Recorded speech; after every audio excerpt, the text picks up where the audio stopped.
on va essayer ensemble de faire la simulation. Pour ce faire, nous allons cliquer sur le bouton marche. Lorsqu'on clique sur le bouton marche, ce qu'on a donc à faire ici, c'est de faire varier les valeurs des grandeurs analogiques. Ici, on constate que notre pompe immergée est déjà en marche parce que la valeur du niveau d'eau dans le puits est supérieure à 30, selon notre comparateur que nous avons mis dans le code. On revient sur le code. On constate qu'ici, on a mis un comparateur qui compare à chaque fois la valeur, cette valeur BR ou alors pourcentage MD4 par 30. Lorsqu'elle est supérieure à 30, la bobine de la pompe s'excite directement. Alors, ce qu'on doit donc faire, c'est qu'on va venir au niveau du PLC Sim. On va essayer de réduire cette valeur et constater que la bobine du contacteur va se désexciter. La bobine de la pompe, autant pour moi, va se désexciter. Puisqu'ici, nous sommes à 27. Ici, nous sommes dans l'échelle du bloc SCAL qui est de 0 à 32 667. 32 767. Cette valeur est convertie immédiatement à la sortie du bloc SCAL. Donc, ce qu'on fait, c'est que chaque fois qu'on varie, par exemple, lorsque je varie TAC1 actuellement est à 6651, qui correspond à une valeur dans l'intervalle 0-100 de 24. Donc, je vais continuer de faire varier. Et là, je suis à 9273, qui correspond à 33, déjà converti.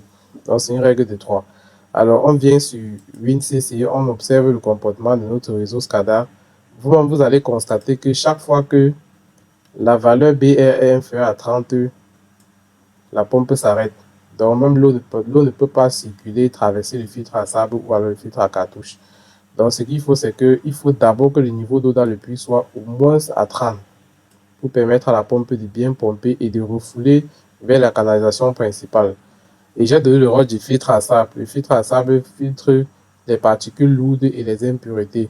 Ensuite, on passe par le filtre à cartouche qui filtre les particules les plus légères. Ici, on a un manomètre pour mesurer la pression. Et ici, on a notre brûleur avec l'échangeur thermique. Après l'échangeur thermique, on a le deuxième filtre à cartouche. Ici, on a les débitmètres et on a notre réservoir avec les différents capteurs de niveau. Donc ici, on va venir sur la variable TAC4. Cette variable est responsable de faire varier le niveau d'eau dans ce réservoir-ci. En fait, on utilise les variables analogiques pour les faire varier ici parce que nous sommes dans le cadre d'une simulation. Donc, on n'a pas un processus physique du moins, on n'a pas un processus physique qu'on est en train de suivre, quoi. Donc, c'est la raison pour laquelle on fait varier ça un peu comme si c'était le processus qui se déroulait. Donc, une fois que c'est fait, on va donc venir faire varier le niveau d'eau dans le réservoir en faisant varier les valeurs de la variable TAC4.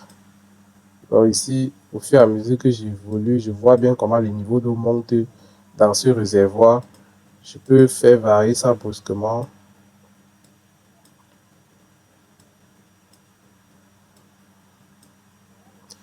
Donc ici, chaque fois qu'on varie, on voit bien comment le niveau d'eau monte et on a les différents capteurs de niveau qui commandent aussi le système. Donc ici, on a notre pompe 2 qui est responsable de vider le réservoir pour l'envoyer dans les différents points de distribution. Cette pompe 2 se lance au niveau du bouton P2 de la partie commande. Une fois que j'ai appuyé sur P2, la pompe 2 se met en marche et aspire l'eau dans ce réservoir pour le refouler dans la distribution. Donc, en principe, on devrait voir comment l'eau devait descendre seule au niveau de ce réservoir, mais on va prendre cela en compte lors des prochaines vidéos.